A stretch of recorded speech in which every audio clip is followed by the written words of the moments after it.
Hello everyone. Uh, I am going to explain today in this video, that is error analysis and types of errors, which is from the fundamental concept of FEM. We already covered the H refinement, P refinement and R refinement, that are the types of mesh refinement, but same P and H formulation how we are going to use for the error analysis in a FEA we will see. First of all, we will see the meaning of the convergence. Convergence, that is meaning is uniformity. Output from FEA is converging on a single correct solution. To check convergence, more than one solution to the same problem are required. So that we can say that if answer from the one solution and answer from the second solution is approximately same, so we can say that the solution is converged. If the solution is dramatically different from original solution, then solution of a problem is not converged. If the solution does not change much, then solution of the problem is not converged. If solution does not change, then solution of the problem is considered as a converged. If two types of methods are there to demonstrate the numerical convergence of the solution, first one is the H method and P method. There is a difference in a ways of adding degrees of freedom, that is refinement of a mesh. H method improves results by using finer mesh of the same type of element. This method refers to decreasing the characteristics length H of the elements, dividing each existing element into the two or more elements without changing the type of element used. So, you can see in this figure that these methods are improved, that you are using the finer mesh from the original mesh, that means you are adding the element, that is known as H method. Next is the P method. P method improves results by using the same mesh but increasing displacement field accuracy in H element. This method refers to increasing the degree of a highest complete polynomial within an element without changing the number of elements used. So, while original mesh is having the 1, 2, 3, 4, 5, 6 nodes, but having the P refinement, you will adding the dots. So, that means you are adding the nodes, that is the P refinement. Difference between the two methods lies in how these elements are treated. H methods uses many simplex element and P method uses few complex elements. Next is the compatibility and convergence criterion. Compatibility means continuity or conformity. An appropriate displacement function should satisfy certain requirement in order to be accepted. In FEM numerical, solution must coverage or tend to exact solution of a problem. To ensure convergence to the exact solution, following criteria need to be satisfied. First one, displacement function must be continuous within the element and displacement must be compatible between adjacent elements. Displacement model must include the rigid body displacement of element, that is the second criteria, and third one is displacement model must include the constant strain state of the element. In FEM function, we satisfy the only first condition, then it is known as the compatible or conforming solution. The function which satisfy both second and third condition are known as the complete. Now, next topic is error in a FEA. First of all, we will see what is error in a FEA and how it is occurs. Results obtained by FEA contain error. Error leads to difference between FEA result and exact solution of a mathematical model. In numerical analysis, we make assumptions such as prescribed geometry, boundary conditions, loads and material properties are compatible to the problem.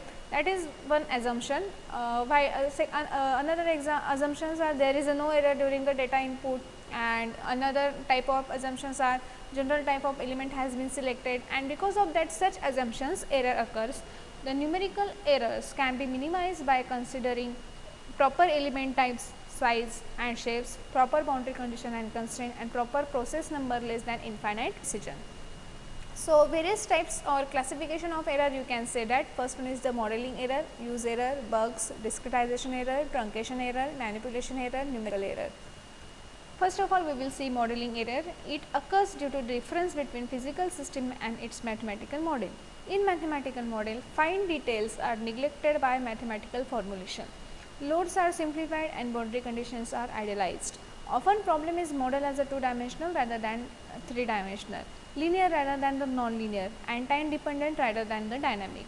Thus, modeling error is occur and deliberately made approximation. Second type of error is a use error.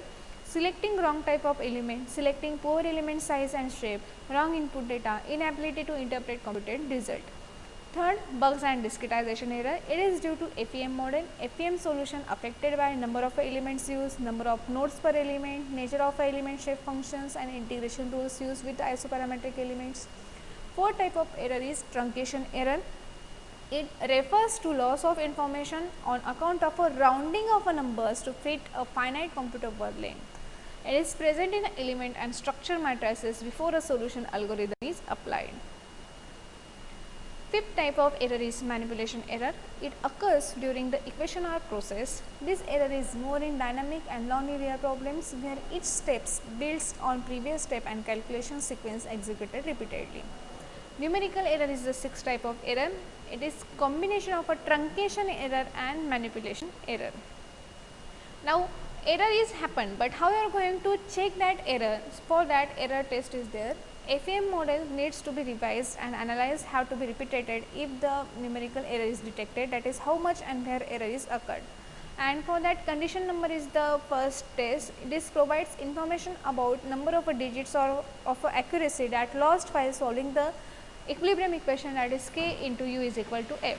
Condition number is denoted by C of k is equal to lambda max by lambda mean, where lambda max is the largest eigenvalue of a k function and lambda mean is the smallest eigenvalue of the k function. Second one is the diagonally decay test. It is used for detecting error during the process of a solving equation ku is equal to f by Gauss elimination method. It is applied to each diagonal coefficient just before it is used as the pivot in elimination another unknown. Third one is the patch test. Convergence of a solution dependent upon the element used. It is used for elements to decide constant state of a strain. We will see patch test in detail because it is included in your syllabus. Patch test is performed as follow. Construct a patch of an element such that at least one node is internal to the patch, as shown you can see in this figure. To prevent rigid body motion, the patch is provided with the support, so that the fixed support and roller support is included here. Element shapes should be irregular because rectangular element pass the test or otherwise it fails. Boundary of a patch can be rectangle with uniformly spaced nodes. Apply work equivalent nodal loads consisting with a state of a constant stress to one or more boundaries of the patch. A node internal to an element is neither loaded or restrained. So, you can say that the patch test is constant if software detects constant strain state. Otherwise, if constant strain state is not detected, then your patch test is failed and you have to again modify your Meshi. Okay. So, this is all about the Meshi types of error and error test. Thank you. Thank you for listening this video.